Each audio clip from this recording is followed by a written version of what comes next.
Olá, meu nome é Marcelo Gervila Gregório, eu sou médico pneumologista e essa aula gravada aqui no Hospital do Coração tem o tema da abordagem e tratamento do tabagismo.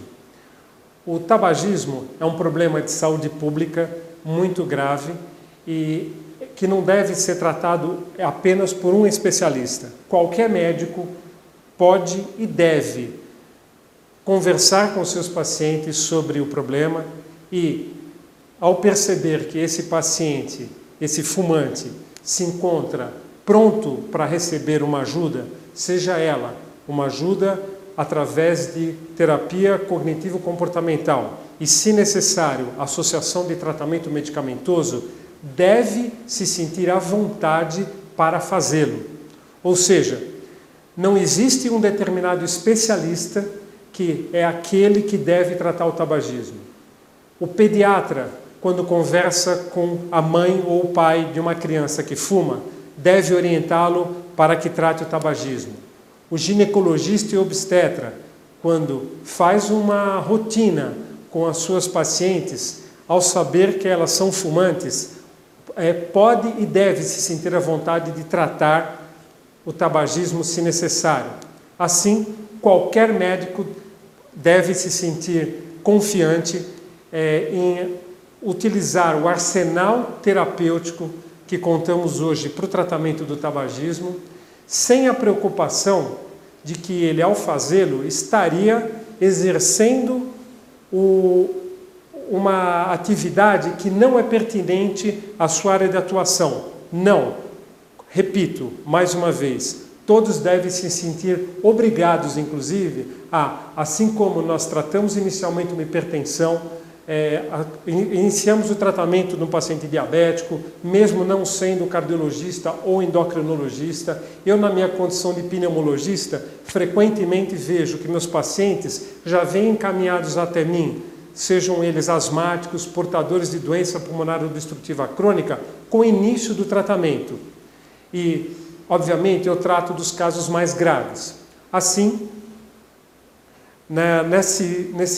nesses 4 módulos que faremos sobre esse tema, espero que vocês consigam captar as informações principais para abordar os fumantes, avaliar as suas condições clínicas para o tratamento, utilizar as 2 principais drogas que estão disponíveis na rede pública para o tratamento e, finalmente, acompanhá-los. Então, nós vamos dar início ao nosso primeiro módulo. Nesse módulo, eu falarei especificamente da dependência química da nicotina, como avaliá-la e quais são as preocupações e os cuidados em relação ao perfil daquele paciente no momento da decisão sobre o tratamento com a droga reposição de nicotina ou com a droga bupropiona ou mesmo com a combinação de ambas. Nesse primeiro módulo de capacitação de tratamento do tabagismo, abordaremos aspectos sobre a dependência química da nicotina, perfil do fumante em relação a doenças prévias e, finalmente, a melhor forma de abordá-lo para iniciar o tratamento medicamentoso. A história tabagística é aquela relativa ao período em que começou a fumar e se parou alguma vez e por quanto tempo, e a carga de cigarros fumada ao longo desse período. Por exemplo, um fumante que começou a fumar aos 20 anos de idade e fuma até os 50, tem 30 anos de fumo. Porém, qual o volume de cigarros fumado? Então, quantos cigarros fuma por dia?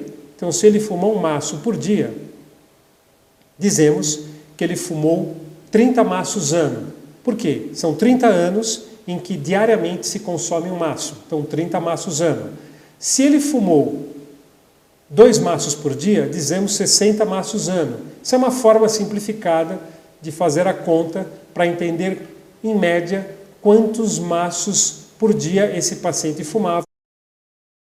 A avaliação clínica do fumante começa pela sua história tabagística. É aquela relativa ao tempo em que ele começou a fumar e parou de fumar. Então, por exemplo, começou a fumar aos 20 anos de idade e parou de fumar aos 50. Quantos cigarros fumava por dia? Um maço, meio maço, 2 maços? Isso é muito importante para quantificar e relacionar isso com a dependência química da nicotina. Importante perguntar se existem períodos em que conseguiu parar de fumar e por quanto tempo. A seguir, utilizamos instrumentos da avaliação do fumante. Esses instrumentos são relativos à dependência química e psicológica do cigarro. Em relação à dependência química da nicotina, um instrumento muito utilizado é o teste de Fangstrom, que analisa o número de cigarros fumados por dia, se o consumo é maior no início da manhã e ainda nos primeiros minutos do dia. Alguns fumantes vão falar, eu fumo mais de manhã, mais à tarde, mais à noite. Também devemos perguntar, quanto tempo você leva para acender o primeiro cigarro? Se ele acende o primeiro cigarro nos primeiros minutos, se ele nos primeiros 5 minutos do dia ele já acende um cigarro, isso é uma forma de entender que ele acordou com uma carência enorme da ação da nicotina no seu cérebro e, portanto, é mais dependente.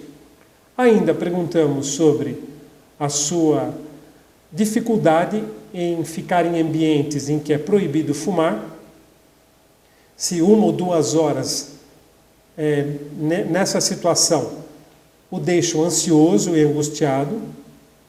Perguntamos também se quando ele fica doente, por exemplo, resfriado ou mesmo gripado, se ele diminui o consumo de cigarros. As doenças prévias ou estados atuais que possam interferir no curso ou no manejo do tratamento serão abordadas a seguir, com especial destaque para as doenças cardiovasculares e antecedentes neurológicos que possam contraindicar ou levar a uma situação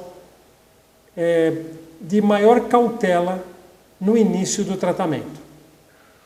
O que é preciso levar em conta para o tratamento de um fumante? 4 tópicos importantes. O tabagismo é considerado um fator de risco para doenças crônicas e, portanto, todo indivíduo deve ser abordado em relação ao problema. Ou seja, o tabagismo não pode ser visto como um hábito apenas e ser sonegada a orientação da necessidade de tratar ou mesmo tratamento para aquele indivíduo. Segundo, as intervenções para a cessação devem ser empregadas desde o cuidado primário de saúde. Como eu já disse na introdução da aula, todo profissional da área de saúde deve ter conhecimentos mínimos necessários para orientar e intervir dentro dos limites da sua área de atuação. Aqui, todo profissional da área de saúde. No caso específico do médico, eu entendo e os consensos sobre tratamento de tabagismo não restringem qualquer profissional de qualquer especialidade para efetivamente prescrever os medicamentos e acompanhar o paciente.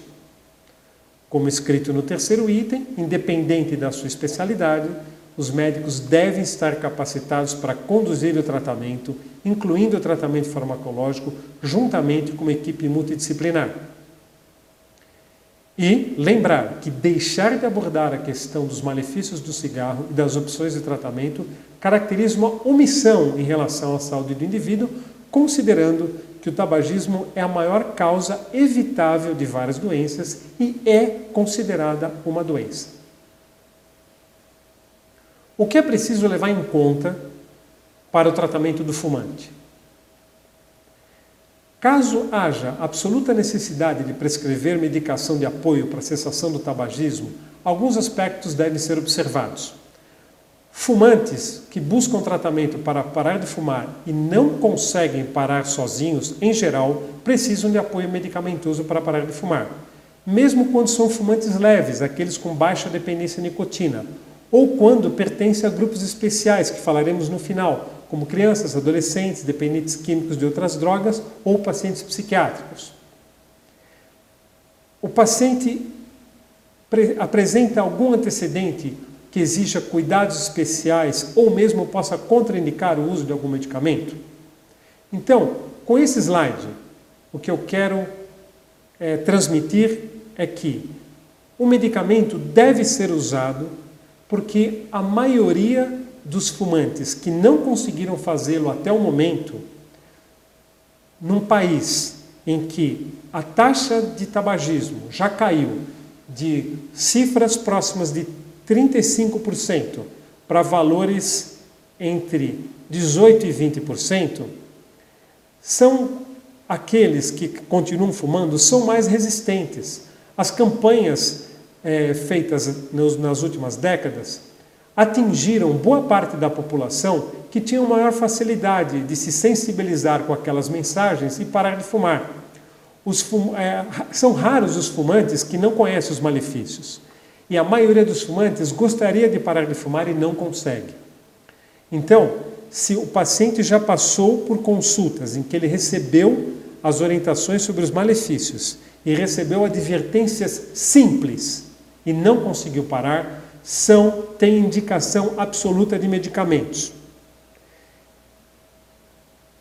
Transmitam aos pacientes essa opção. Você sabia que tem tratamento para parar de fumar? Que existe mais de um tratamento medicamentoso e que a gente pode começar um tratamento? Você acha interessante começar um tratamento? Não perca a oportunidade de propor o tratamento ao paciente, considerando essas peculiaridades sobre grupos especiais ou aqueles que têm doenças prévias que necessitam algum preparo. O que é preciso levar em conta para o tratamento do fumante? Primeira coisa, a expectativa do paciente em relação ao efeito das drogas. Alguns pacientes têm uma expectativa exagerada. Eles acham que o desejo de fumar vai ser completamente combatido com o uso de uma pílula, de um adesivo ou de uma goma. Deixem claro que o tratamento não dispensa esforço, empenho e uma atitude combativa em relação à dependência de nicotina. O fumante entende que é muito difícil, muitas vezes ele já tentou e ele sofre nesse período inicial, principalmente nos primeiros dias. É óbvio que ele tem que receber uma informação positiva de que o tratamento ajuda, mas essa informação não pode ser exagerada ao ponto de transmitir a ele que o tratamento substitui o seu esforço. E como eu já disse anteriormente, antes de prescrever um tratamento, pergunte se ele já fez um tratamento anterior. O sucesso ou possíveis efeitos adversos do medicamento já utilizado pode orientar um novo tratamento ou uma combinação de drogas. Qual a postura dos profissionais de saúde em relação ao fumo e aos tabagistas? É muito importante deixar claro que nós, profissionais, combatemos o fumo e não os fumantes. A equipe de saúde como um todo é responsável por abordar o fumante e propor ou encaminhá-lo para o tratamento. Para tratar o fumante, não precisa ser pneumologista ou psiquiatra. Não, o médico de qualquer especialidade pode abordar e tratar o fumante. Considerar sempre que parte do problema está relacionado à doença chamada dependência química de nicotina e não apenas à força de vontade. Não seja crítico ou tenha preconceitos em relação ao fumante. Nunca deixe de orientar sobre riscos de tabagismo e de apresentar possibilidades de tratamento. E, fundamental, a equipe de saúde tem que dar o exemplo. Se um fumante, ao se encaminhar para uma unidade básica de saúde, depara com o médico, ou com a enfermagem, ou com qualquer funcionário do posto, fumando o seu cigarro fora do posto enquanto ele entra, provavelmente essa mensagem quer dizer o seguinte: olhe, é importante parar de fumar, mas nem a gente consegue. Então, eu recomendo que o primeiro grupo que deve passar por tratamento dentro da unidade de saúde são os próprios funcionários e médicos. Então, é muito bom que a unidade e a equipe multidisciplinar envolvida seja um grupo fumo zero. Que isso, inclusive, vai levar a uma experiência pessoal dos colaboradores daquela unidade ou daquele centro, que pode, inclusive, ser transmitida para os futuros pacientes ali tratados. Tratamento. Quem pode receber tratamento farmacológico? Então, todo paciente que deseja parar de fumar e não tem contraindicação aos medicamentos, pode e deve ser tratado com medicamentos para tal. Obviamente que, repito, depende ainda da avaliação do perfil do fumante e da avaliação médica. E também deve receber tratamento o paciente que, não deve receber tratamento e pode ser encorajado a parar de fumar sem o uso deles, um fumante que peça a você uma chance. Ele fala, não, já entendi os malefícios e eu quero fazer uma tentativa sem medicamentos. Bastante válido, desde que esse indivíduo não se perca ele de vista dentro do seu consultório ou dessa unidade de saúde. Parte dos pacientes, ao serem convencidos dos malefícios, ou mesmo associarem outras doenças atuais com o fumo, param de fumar sem uso de medicação. Isso deve ser encorajado e apoiado, mas também deve ser monitorado e eu sempre dou a informação para o paciente. Muito bem, você pode fazer dessa forma. Caso você não consiga, tem as opções de tratamento que eu já lhe apresentei.